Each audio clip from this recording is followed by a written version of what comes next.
விழாவிற்கு என்னையும் அழைத்து கொண்டு ஒரு சீஃப் கெஸ்ட் ஒருத்தரை நாங்கள் தயார் செய்தோம், அழைத்தோம். கடைசி நேரத்தில் அவரால் வர முடியும்.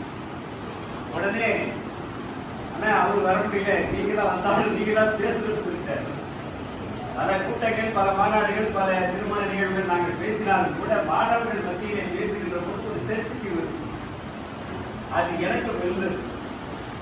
இருந்தாலும் கூட அன்றைக்கு எனக்கு துணை நின்றது திருக்குறளும் அதனுடைய பொருளும். அதை போல தந்தை பெரியார் அவர்கள் மாணவர்களுக்கும் இளைஞர்களுக்கும் பிள்ளைகளுக்கும் குழந்தைகளுக்கும் அவர் சொன்ன அந்த முற்போக்கு சிந்தனைகளும் எனக்கு அன்னைக்கு உதவியாக இருந்தது. அதை நான் பேசினேன். அந்த கல்லூரியுடைய முதல்வர் சீஃப் கெஸ்ட் வந்தா கூட இந்த அளவு பேசியிருக்க மாட்டார், ரொம்ப நன்றி என்று சொன்னார்.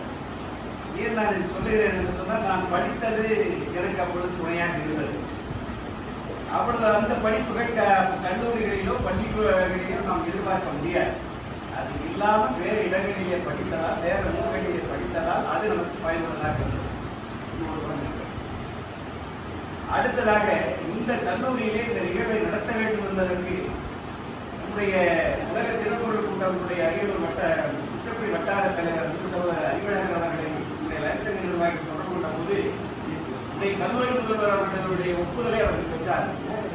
அதற்காக நம்முடைய முதல்வர் அவர்களுக்கு நேரத்தில் நன்றியையும் பாராட்டுதலையும் வாழ்த்துதலையும் தெரிவிக்கப்பட்டது. இந்த இன்றைக்கு நடத்த வேண்டிய நிகழ்வுக்கு காரணம், இன்றைக்கு உலக இளைஞர் தினம். இந்த உலக இளைஞர் தினம் 1999ஆம் ஆண்டிலே ஐநா மன்றத்தால் இதை போன்ற ஒரு தினத்தை கொண்டாட வேண்டும் என்று அறிவித்து 2000 அது நடைமுறைப்படுத்தப்பட்டு அது தொடர்ந்து இப்போது நடைபெற்றுக் கொண்டிருக்கிறது. தமிழகம் முழுவதும் உள்ள உலகம் முழுவதும் இருக்கக்கூடிய இளைஞர்களுக்கு ஒரு விழிப்புணர்வை உருவாக்க வேண்டும் என்பதற்காக இந்த நாளை அவர்கள் கொண்டாடுகிறார். அதே போல இந்தியாவிலே தேசிய தினமாக ஒரு நாளை கொண்டாடுகிறார்கள், இளைஞர்களுடைய தேசிய இளைஞர்கள் தினம். அது என்ன தினம் உங்களுக்கு தெரியுமா? ஜனவரி 18 விவேகானந்தர் வீரத்துறை விவேகானந்தர் பிறந்த தினத்தை இளைஞர் தினமாக கொண்டாடி கொண்டிருக்கிறோம். ஜனவரி 12 எல்லாமே இளைஞர்களை நல்வழிப்படுத்தலாம். இந்த இளைஞர்கள் என்று சொல்பவர்கள் எந்த வயதிற்கு உடையவர்களாக இருக்க வேண்டும் என்று ஐநா மன்றம் ஒரு தீர்வு எடுத்தார். அப்படி எடுக்கின்ற போது 15 வயதிலே இருந்து 20 வயதுக்குள்ளே உள்ள இளைஞர்கள் அவர்கள்தான் இளைஞர்கள். அவர்களுக்கான